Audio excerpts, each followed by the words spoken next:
Bien, bonjour à tous et à toutes. Je m'adresse aux élèves de seconde, aux miens en premier lieu, mais évidemment à toutes celles et tous ceux que les mathématiques et le chapitre en cours intéressent. Alors, nous étions hier sur les équations cartésiennes de droite et nous revenons sur ce sujet. Comme hier, je me sers du livre, du manuel Césamat qui est accessible en ligne et la raison, c'est qu'il est plus accessible, plus facilement accessible que le manuel de cours que nous avons.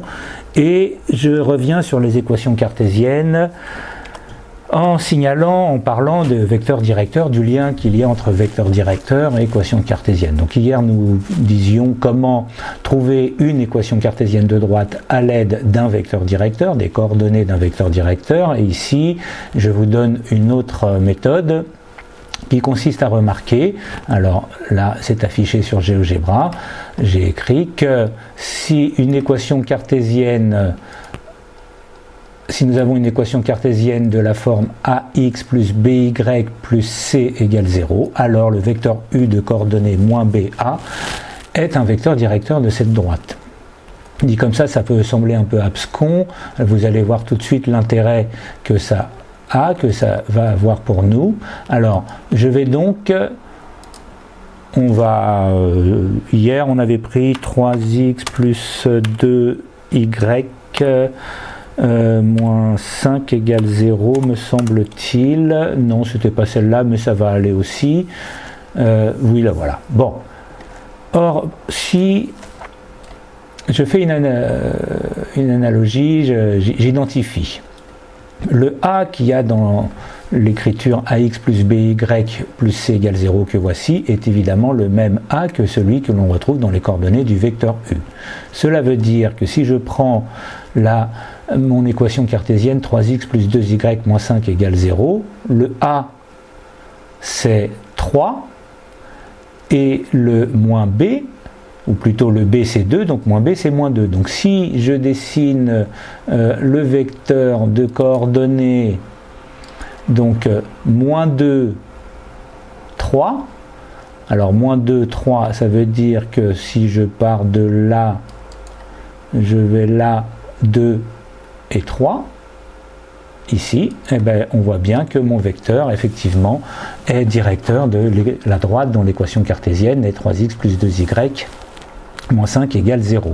Hein, je réexplique, donc j'ai fait 2 pas, donc moins b pas en abscisse, ici moins 2, donc 2 pas vers la gauche, et 3, donc a pas vers le haut, puisque ici a égale 3.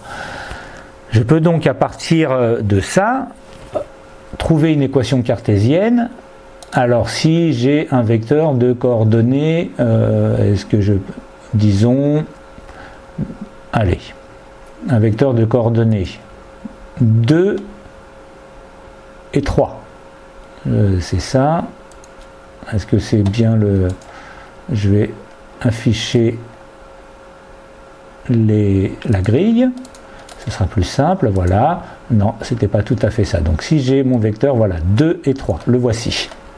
Donc 2 pas vers la droite et 3 pas vers le haut. Alors le 2, ça représente donc le moins b. Donc si j'ai moins b égale 2, j'ai b égale moins 2. Et le a est représenté par le 3. Donc ma droite, elle va avoir pour début d'équation cartésienne, il va voir qu'il nous manque le C. Donc, disais-je, 3x moins 2y, et il m'en manque, alors je vais prendre rien pour l'instant, égale 0. Et on voit bien que ma droite ici, cette droite-là est dirigée par ce vecteur. Qu'est-ce qui va nous manquer pour trouver la valeur de C? Il va nous manquer une indication supplémentaire. Là, on n'a qu'un vecteur. Il va nous manquer donc un point. Par exemple, si excusez-moi, je m'humecte un petit peu le gosier. Il est tôt, c'est le matin. Donc si j'ai besoin de connaître une équation cartésienne de la droite ayant le vecteur ici qui s'appelle le vecteur V, voilà, on va lui donner un nom. Donc si j'ai besoin de connaître une équation cartésienne de la droite ayant le vecteur V pour vecteur directeur, mais passant par, disons, le point d'abscisse 2 et d'ordonnée 0, comment je fais? Alors on a déjà trouvé le début de l'équation, ici. Alors c'est quelle équation nous avons? Je clique dessus, 3x moins 2y égale 0, que voici. Mais ce n'est pas la droite dont je viens de parler, dont je voudrais qu'elle passe par le point ici d'abscisse, le point E, d'abscisse 2. Il nous manque effectivement à trouver le C. Alors, comment fait-on?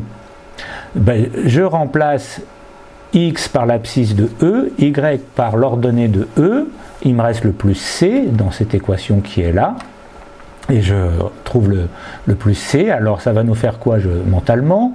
3 fois 2, 6, moins 2 fois 0, 0, plus C égale 0. C'est donc C égale moins 6. Vérifions. 3x moins 2y moins 6 égale 0. Ça marche, c'est bien la droite passant par E, dirigée par le vecteur V. Et là, il y a unicité de la droite. Alors, qu'est-ce que... Ça, c'est donc sur le lien entre vecteur directeur, les coordonnées du vecteur directeur, et l'équation cartésienne de droite. Donc on peut... ça nous donne une méthode de plus pour trouver une équation cartésienne. Hein. Par ailleurs, si je vous donne le vecteur directeur, vous avez le début de l'équation cartésienne. Il vous faudra une information supplémentaire pour avoir la totalité de l'équation. Au passage, j'attire votre attention, et comme ça on va passer sur une deuxième partie de ce cours, sur le fait que deux droites ayant même vecteur directeur sont parallèles, et évidemment, puisque... Alors, comment ça va se lire en termes d'équation cartésienne?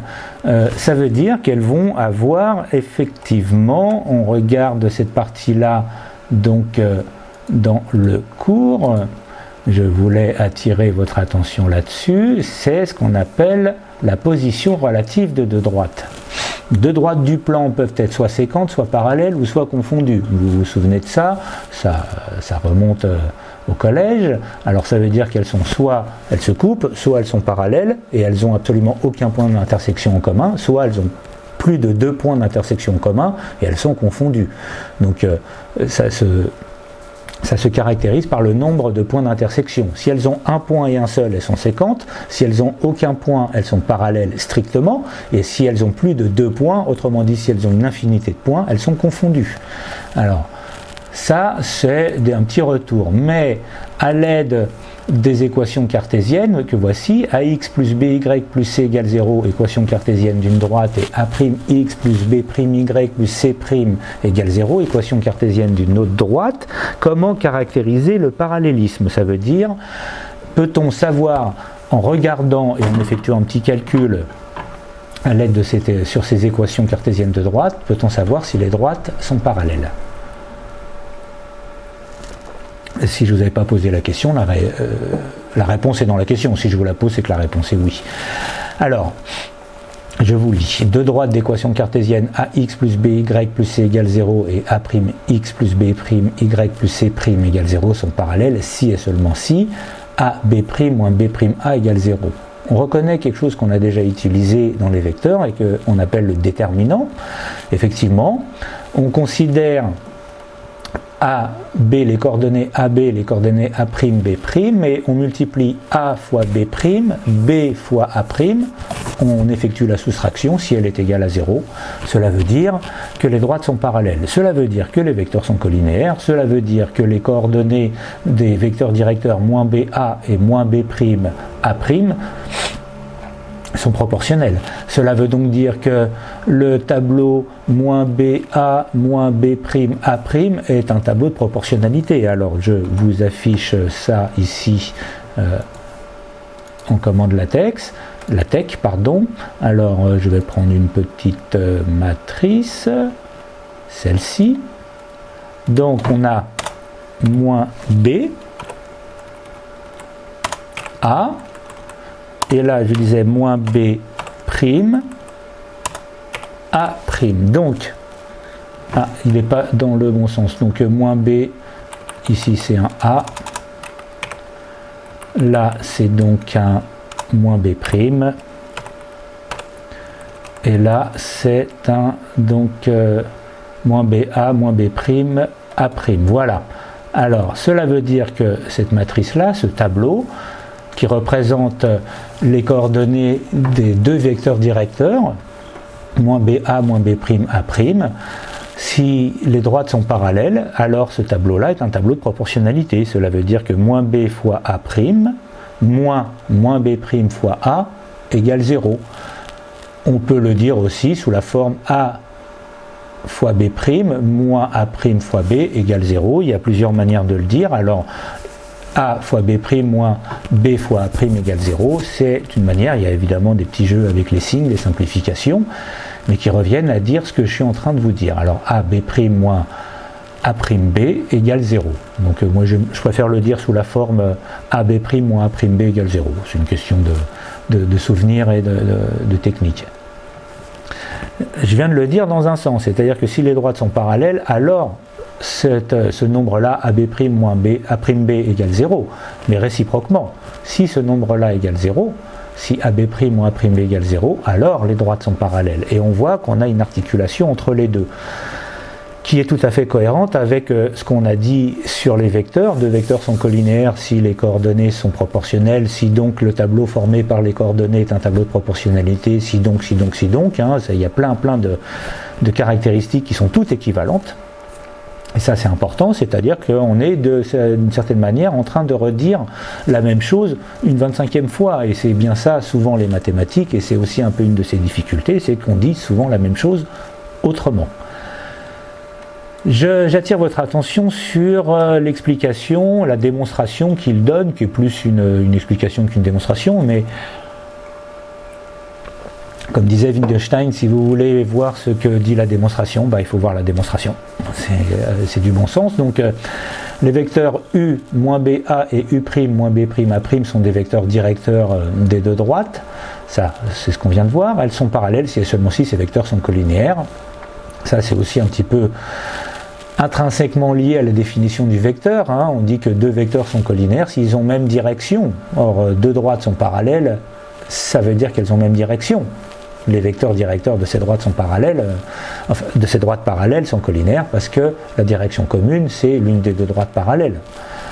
Donc elles sont parallèles si et seulement si ces vecteurs sont collinaires, c'est-à-dire si le déterminant des vecteurs U et V égale 0. C'est ça le produit en croix dont nous parlons, c'est ça le coefficient de proportionnalité, enfin qui n'est pas écrit là, mais le tableau de proportionnalité, c'est ça. Toutes ces choses-là, encore une fois, c'est la même chose. Là, donc, arrivé à la fin de cette longue logorée de ma part, un petit peu pleine de mots et de concepts, il y a l'exercice résolu. Alors, le 6, page 172, il est extrêmement important que vous le fassiez tout de suite, dès que j'ai terminé, pour que fixer à l'aide d'un exemple ce que je viens de dire, qui est un petit peu abstrait. Voilà. Exemple, on donne les droites D1 d'équation cartésienne dx moins y moins 5 égale 0 et D2 d'équation cartésienne 3x plus 4y moins 2 égale 0, étudier la position relative de ces droites. Autrement dit, sont-elles ou ne sont-elles pas parallèles?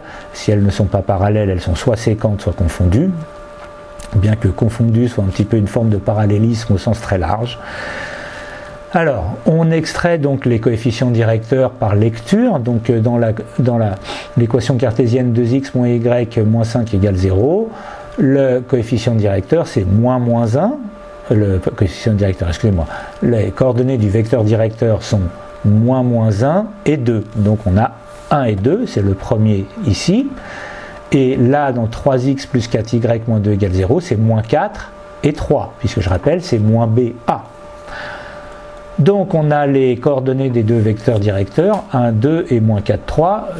Sont-ils collinaires? On effectue le produit en croix. J'attire aussi votre attention sur le fait que la notation en colonne est beaucoup plus adaptée à ce qu'on est en train de dire, à ce qu'on est en train de faire. La notation en ligne des coordonnées, comme on a souvent c'est une source d'erreur. Donc je vous recommande de les écrire en colonne. Je multiplie donc 1 fois 3, moins 4 fois 2. Autre remarque, attention au signe. Donc 1 fois 3 moins 4 fois 2, ça fait 11, c'est différent de 0, donc les droites ne sont pas parallèles. C'est une information, on verra plus tard pourquoi on en déduit qu'elles ne sont pas confondues non plus, parce que deux droites confondues, en fait, elles ont même vecteur directeur, hein. Voilà, c'est simple. Donc elles sont séquentes. Et si elles sont séquentes, il nous faut trouver les coordonnées du point d'intersection. Et je bascule donc sur la suite. Comment trouve-t-on les coordonnées du point d'intersection? En résolvant un système de deux équations à deux inconnus. Ça vous rappelle aussi des choses, ça. Donc, la résolution du système, deux équations, deux inconnus, revient géométriquement à chercher les coordonnées du point d'intersection de deux droites, s'il existe ce point d'intersection. S'il n'existe pas, on aura donc les deux situations, soit les droites sont strictement parallèles, ce auquel cas le système n'aura pas de solution, soit les deux droites sont confondues, ce auquel cas le système aura une infinité de solutions, la droite elle-même. Alors, j'attire donc que je vous lis. On dit qu'un couple XY vérifie le système suivant de deux équations linéaires du premier degré à deux inconnus. AX plus BY plus C égale 0, A'X plus B'Y plus C' égale 0, ou A, B, C, A', B', C' sont des constantes, si ce couple vérifie les deux équations. Je souligne les deux équations, pas l'une ou l'autre, les deux simultanément. Cela veut dire que si je vous donne deux nombres, X, Y, que vous remplacez dans la première et dans la deuxième, ça doit donner 0. Voilà, c'est ça que ça veut dire. Remarque. Résoudre un système revient à chercher les coordonnées du point d'intersection des droites, c'est exactement ce que je venais de vous dire, dont les équations sont celles du système quand il existe, donc à étudier d'abord la position relative des deux droites. Si elles sont séquentes, le système admet un seul couple de solutions, si elles sont strictement parallèles, etc. Donc voilà, c'est tout ce que je vous avais précisé tout à l'heure. Cela veut dire qu'on peut effectuer ce calcul préalable, le produit en croix, et on voit que là, j'ai dit qu'avec la souris c'est beaucoup plus simple, A fois B' moins A' fois B, pour ça que j'ai tendance à le dire sous cette forme-là, A fois B' moins A' fois B, si ça fait 0, on arrête. Le système, soit il n'a pas de solution, soit il a une infinité de solutions, et là il faudra, dans la deuxième situation, voir au niveau de C et C'. Si c'est différent de 0, alors on continue et on résout le système, on a un couple de solutions. Voilà, ça vous rappelle des choses, j'espère. Bon, d'habitude quand je suis en classe et que je vous dis vous avez vu ça au collège, ça vous rappelle des choses, les élèves me disent non, ça nous rappelle rien, on n'a pas vu ça, puis vous savez le prof au collège il n'était jamais là, et puis là c'est un des bénéfices secondaires de la situation que nous vivons, c'est que je n'entends pas vos réactions et je ne peux pas savoir si vous avez vu ou pas vu ça au collège. Je vais donc partir du principe que vous l'avez vu. Maintenant, si c'est pas le cas, regardons. Petit exemple, alors nous avons deux méthodes pour résoudre, et on va revenir, mais je vais vous laisser le week-end pour ça. Deux méthodes pour résoudre un système d'équations, la méthode dite par substitution et la méthode dite par combinaison linéaire. Voyons la première. La méthode par substitution consiste à isoler l'une des inconnues, Y. Ici, pourquoi Y? Parce que son coefficient c'est 1. Je l'isole en utilisant les règles de manipulation des équations, c'est-à-dire que je peux passer de l'autre côté, le signe change, il faut faire attention à toutes ces choses-là. Donc y égale 2x moins 3 en partant de cette équation-là, la première. À partir du moment où je l'ai isolé, je le substitue dans la deuxième équation. Donc là, j'ai moins 5y, je vais remplacer y par 2x moins 3, avec des parenthèses. C'est le calcul là qui est ici. Donc y égale 2x moins 3, j'ai substitué, vous voyez ici le 2x moins 3. Je développe, j'ai une équation à une inconnue que je résous avec les techniques habituelles en isolant x. Donc j'ai x égale 13 septièmes. Une fois que j'ai ça, je reviens en arrière, ici, et j'incruste, je remplace x par ce que je viens de trouver, 13 septièmes. là, 2 fois 13 septièmes moins 3, x égale 13 septièmes, c'est ce qu'on vient de trouver. Et j'ai donc une solution d'équation 13 septièmes, 5 septièmes.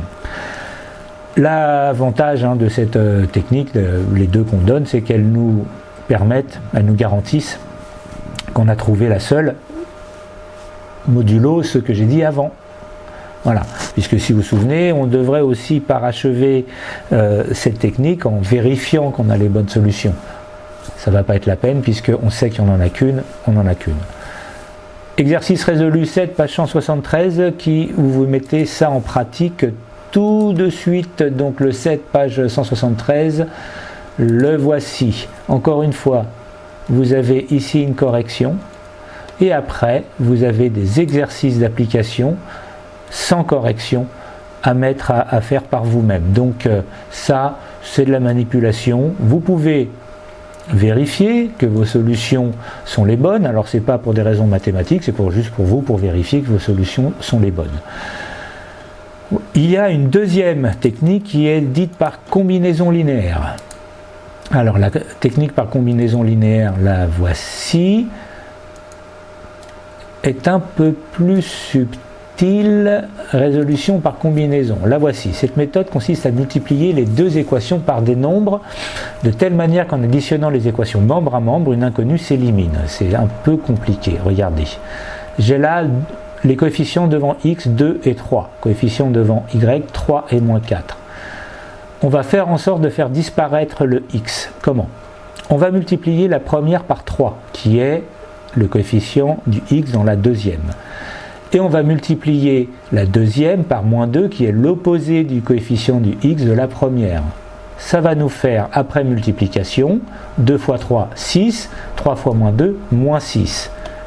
Puis on multiplie le reste, donc 3 fois 3, 9, donc 9y, plus 3 fois 1, 3. Et on fait la même chose, alors ici c'est détaillé, on fait la même chose sur la deuxième équation. Et nous avons... On additionne ensuite. Alors, une technique très très étrange. Tiens, je suis pas complètement d'accord avec ce qui... Excusez-moi, je découvre en même temps. Bon, je ne lisais pas complètement ce qu'ils disent, on va s'arrêter là. Une fois qu'on a additionné, on a 6x plus 9y plus 3. Ah oui, ok, je vois ce qu'ils font. 6x plus 9y plus 3 et moins 6x plus 8y plus 4 égale 0, ce qui nous donne 17y plus 7 égale 0, donc ça c'est la première équation, et voilà ce qu'il propose, c'est d'aller jusqu'au bout et de faire la même chose maintenant pour que disparaisse le y en multipliant la première par 4, qui est l'opposé du coefficient de y de la deuxième équation, et en multipliant la deuxième équation par 3, qui est le coefficient du y de la première. On n'oppose pas deux fois, sinon ça revient à ne rien faire. Alors, et on obtient donc 8x plus 12y plus 4 et 9x moins 12y moins 6. En réordonnant, les 12y et moins 12y disparaissent. Et on se retrouve avec 17x moins 2 égale 0. Alors pourquoi ils font ça? Et je n'avais pas prévu de le faire comme ça, mais c'est exactement la même chose. Comme ça, on a terminé d'un coup parce qu'on a deux équations à une inconnue. La première inconnue c'est y, la deuxième inconnue c'est x, et on résout. Alors on les remet dans le bon sens, x d'abord, x égale 2 17e et y égale moins 7 17e, ce sont les coordonnées du point d'intersection des deux droites. Tout de suite, exercice résolu numéro 8, page 173, et les exercices qui vont avec l'exercice résolu, c'est-à-dire qui sont exactement les mêmes, mais sans la solution et sans la correction. Donc, en 3 temps, le cours, l'exercice résolu et les exercices de mise en application qui accompagnent les exercices résolus. Voici le 7 et voici le 8, méthode de substitution et méthode de combinaison. Je résume ce qu'on a vu aujourd'hui. Nous avons vu plein de choses, et j'ai été un petit peu vite, mais le week-end arrive, donc vous allez avoir du temps. Nous avons vu le vecteur directeur d'une droite, et comment on passe du vecteur directeur d'une droite à l'équation cartésienne, de l'équation cartésienne aux coordonnées du vecteur directeur. Nous avons vu ces deux passages dans les deux vidéos que j'ai réalisées, là, celle-ci et celle d'avant. Nous n'avons pas parlé d'équation réduite, là, c'est écrit là, je reviendrai, je pense, lundi là-dessus.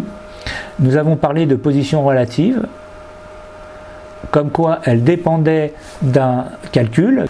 Donc, sauf s'il est explicitement demandé à ce que vous utilisiez une technique, c'est auquel cas il s'agit d'une évaluation. Voilà, je vérifie la machine au passage. Bon, alors je me dépêche d'arrêter parce que la batterie vient de rendre, enfin complètement vide, donc je vous dis à très très vite, à très bientôt. Je vais recharger la batterie, monter ça et on se revoit très vite. Ciao ciao.